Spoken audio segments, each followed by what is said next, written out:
आज का टॉपिक है हिंदी व्याकरण और हिंदी व्याकरण में विराम चिन्ह। ठीक है, हिंदी व्याकरण में क्या है आज? विराम चिन्ह। विराम चिन्ह को इंग्लिश में क्या बोलते हैं? पंक्चुएशन। ठीक है, पंक्चुएशन। अब यहाँ पर ध्यान देना, यहाँ पर ध्यान देना, ये जो विराम चिन्ह है वो हिंदी भाषा का क्या है? ये जो है ये लास्ट में लगता है। ठीक है, कोई सेंटेंस का, ठीक है, कोई वाक्य का कहाँ पर लगता है? लास्ट में। ठीक है, जैसे हो गया अल्प विराम हो गया, फुल स्टॉप हो गया, ठीक है, अर्ध विराम हो गया, पूर्ण विराम हो गया, ये सब। तो ध्यान देना, विराम चिन्ह का अर्थ होता है क्या? ठहराव। क्या अर्थ होता है? ठहराव। विराम चिन्ह का अर्थ क्या होता है? ठहराव। ठहराव यानी कि लिखते समय या बोलते समय यदि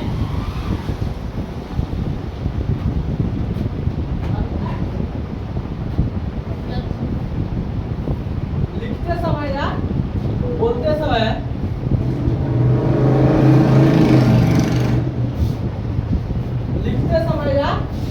बोलते समय, ठीक है, यदि विराम न हो तो पाठक या श्रोता के भाषा क्या होते हैं? भाषा के सम्यक ज्ञान में कठिनाई होती है और एक ही वाक्य के कई अर्थ निकल सकते हैं। अगर भाषा में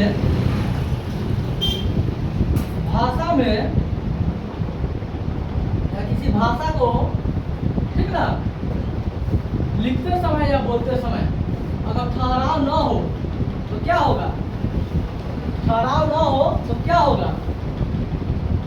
तो एक ही वाक्य के कई अर्थ निकल सकते हैं और वह भ्रमित भी हो सकता है। जैसे यहाँ है, उसे रोको मत जाने। यहाँ पर क्या है? उसे रोको, यहाँ पर क्या लग गया है? कॉमा लग गया है। क्या लग गया है? कॉमा।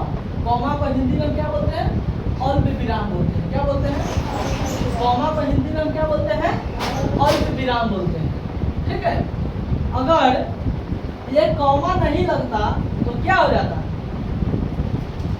यहाँ पर क्या बोल रहा है? उसे रोको मत जाने दो, मतलब किसी को रोकने की बात कर रहा है। क्या कर रहा है? किसी को रोकने की बात कर रहा है। और यहाँ पर कॉमा नहीं रहता तो क्या होता? या कॉमा जो है कोई दूसरे वर्ड पर चल जाता, कोई दूसरे शब्द के बाद लगता तो क्या होता? जैसे उसे रोको मत जाने दो, यहाँ पर क्या पड़ेगा? कॉमा क्या हुआ?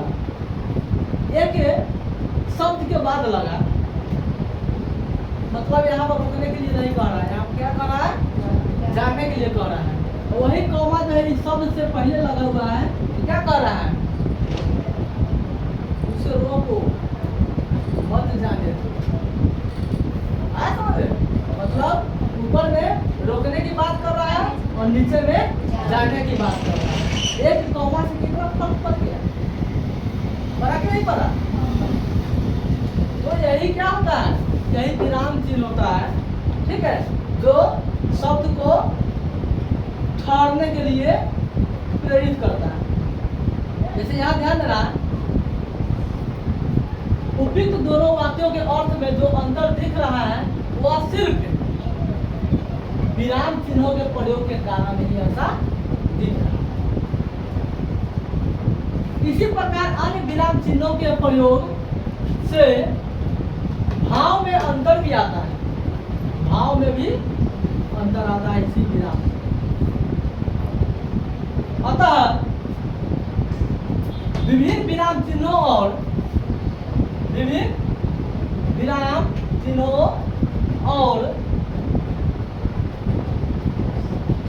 उनके प्रयोगों को अच्छी तरह समझना चाहिए या कुछ प्रमुख विराम चिन्हों और उनके प्रयोग की चर्चा की जा रही है,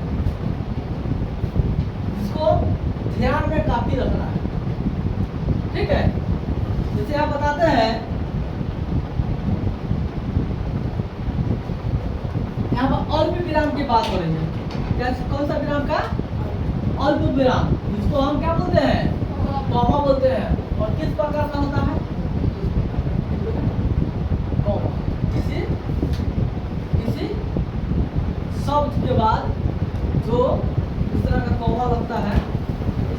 चीज लगता है, इस तरह का चीज लगता है, उसको क्या कहेंगे? कॉमा कहेंगे। क्या कहेंगे? कॉमा कहेंगे। ठीक है। अगर किसी शब्द के बाद ऊपर बिंदु देकर और नीचे कॉमा दे देंगे, उसको क्या कहेंगे? सेमी कॉमा कहेंगे, सेमी कॉलोन कहेंगे, उसको अर्धविराम, सेमी कॉलोन। आया समझे? तो क्या आ जाएगा? इसका आधा हो जाएगा। ठीक है। अब ध्यान देना, किसी वाक्य के अंत में अगर हम इस तरह दे देते हैं तो क्या होता है? फुल स्टॉप हो जाता है। क्या होता है? फुल स्टॉप, यानी कि पूर्ण विराम। पूर्ण विराम का मतलब क्या होता है? उसके बाद फुल स्टॉप जब हो जाएगा, पूर्ण विराम हो जाएगा, तब उसके बाद कोई नया शब्द नहीं बनेगा, वही चीज आगे नहीं बढ़ पाएगा, यानी कि लास्ट स्टेज हो गया। ठीक है। अब ध्यान देना, उपविराम। उपविराम क्या होता है? जैसे देखा होगा, अ है तो लिखाता है। ठीक है। लास्ट में क्या होता है? दो बिंदु रहता है।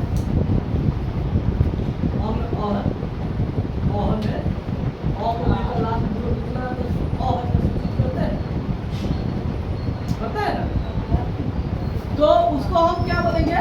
कॉलोन बोलेंगे, उपविराम कहेंगे। क्या कहेंगे? कॉलोन, उपविराम कहेंगे। ठीक है। और ध्यान देना, किसी क्वेश्चन के, जैसे किसी क्वेश्चन को प्रश्नवाचक चिन्ह लगता है कब? जब किसी से प्रश्न करता हो, तो क्यों, कैसे, कहाँ, किधर, किसने, ऐसा हो। तो उसमें क्या लगता है? उसमें प्रश्नवाचक चिन्ह लग जाता है, उसको हम इंट्रोगेटिव सेंटेंस कह सकते हैं। ठीक है। जैसे यहाँ पर क्या है? इस तरह का चीज देखिए।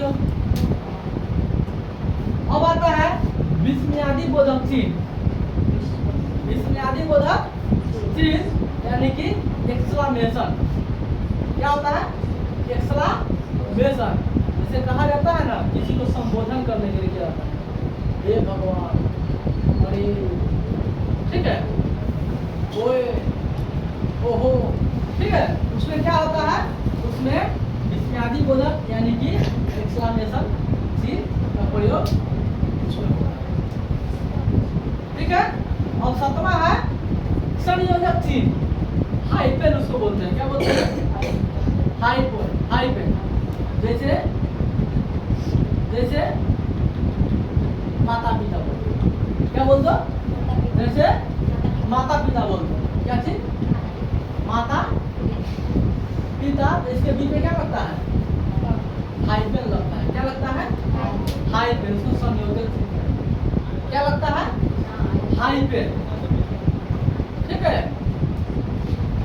ऐसा हो जाए, जैसे भाई बहन हो गया, लड़का लड़की हो गया, उसमें क्या लगेगा? बीच में हाइपेन लगेगा। ठीक। और ध्यान देना, अब उसके बाद है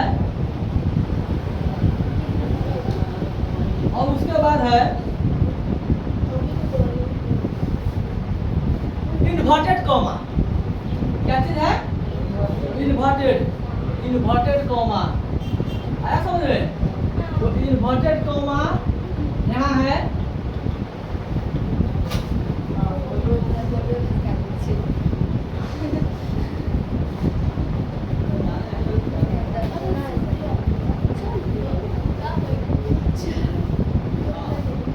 देखो,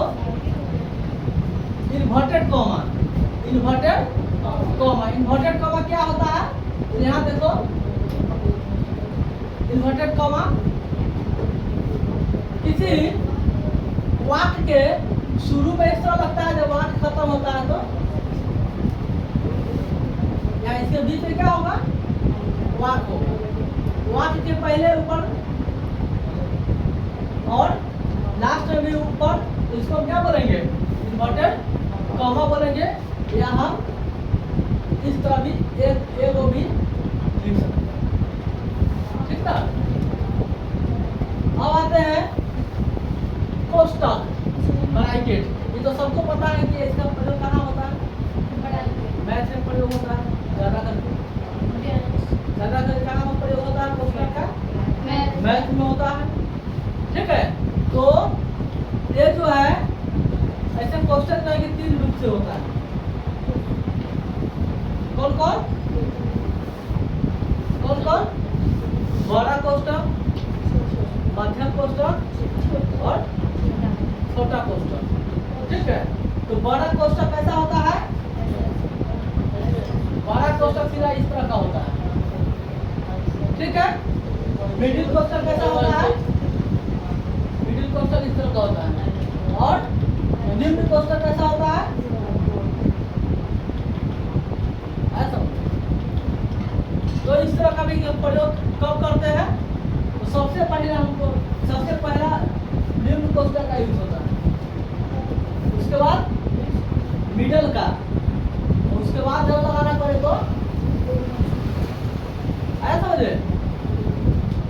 अब ध्यान देंगे, अब है निर्देश चिन्ह। अगला क्या है? निर्देश चिन्ह है, उसको डैश कहते हैं। क्या कहते हैं? डैश। जैसे यहाँ देखो, हम किसी प्रश्न का हल कर रहे हैं, यहाँ पर लिख देते हैं हल, तो हल के बाद क्या देते हैं? डैश। समझ में आ रहा है? क्या देते हैं? डैश देते हैं, वही डैश, वही डैश। ठीक है, अब आता है लोक चिन्ह। क्या होता है? Mark of ellipse. ठीक है, मार्क ऑफ एलिप्सेस, ऐसा समझ रहे? अब ध्यान देना, इसका क्या होता है एलिप्सस, तो इसमें जैसे अपरिमेय संख्या जानती हो, अपरिमेय संख्या को लास्ट में जो है, लास्ट में क्या करते हैं?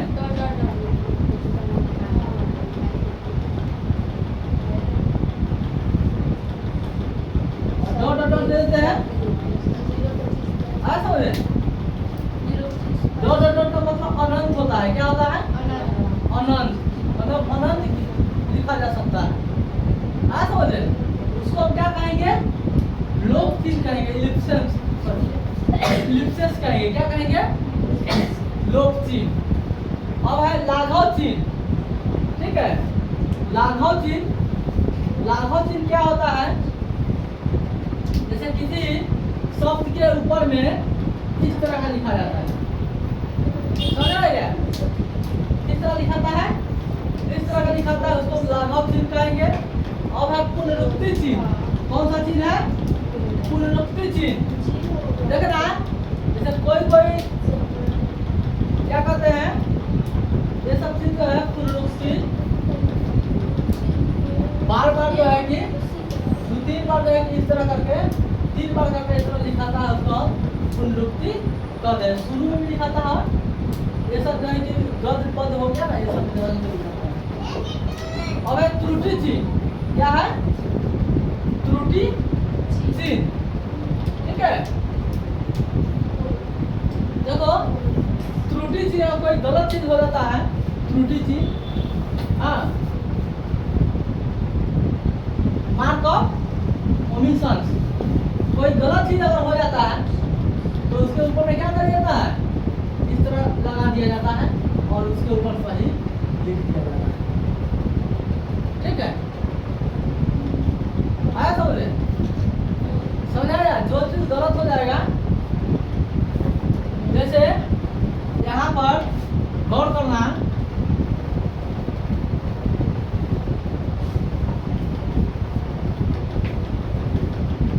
जैसे यहाँ पर देखना, यहाँ पर लीजिए क्या लेते हैं? मैंगो होता है, मैंगो में क्या होता है? आम। इसको गलती से आप क्या लिखा गया? नो लिखा गया। क्या लिखा गया गलती से? नो। आन हो गया, गलती जब हो गया तो क्या करेंगे? उसको हम त्रुटि चिन्ह देकर, तो त्रुटि चिन्ह देकर यहाँ क्या लिखेंगे? या इस पूरे को, अगर पूरा ये वो शब्द के लिए नहीं करेंगे, पूरा गलती हो तो पूरा चीज ऊपर में इस तरह का त्रुटि चिन्ह देकर नाम लिखता हूँ। समझ आएगा क्या? हाँ, इसको इस तरह काटना नहीं है, आया समझे? इस तरह देने का समझ में आ जाएगा। क्या लिखा हुआ है? ये नीचे वाला क्या है? गलत है और ऊपर वाला क्या है? सही। ठीक है।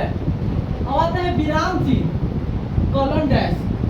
विराम चिन्ह कहाँ प्रयोग होता है? जैसे कोई चीज जैसे कोई चीज है कि प्रश्न लिखने के समय, ठीक है, प्रश्न लिखते समय हम विराम चिन्ह का प्रयोग करेंगे, तब आगे हम बढ़ते हैं। ऐसा समझे? तो इतना जो है विराम चिन्ह होता है, जो पंक्चुएशन बोलते हैं। इस चीज को जो है कि ध्यान में रखना है, ऐसा समझे? तो इसको जो है कि अगर लिखना है तो इसको लिख सकता है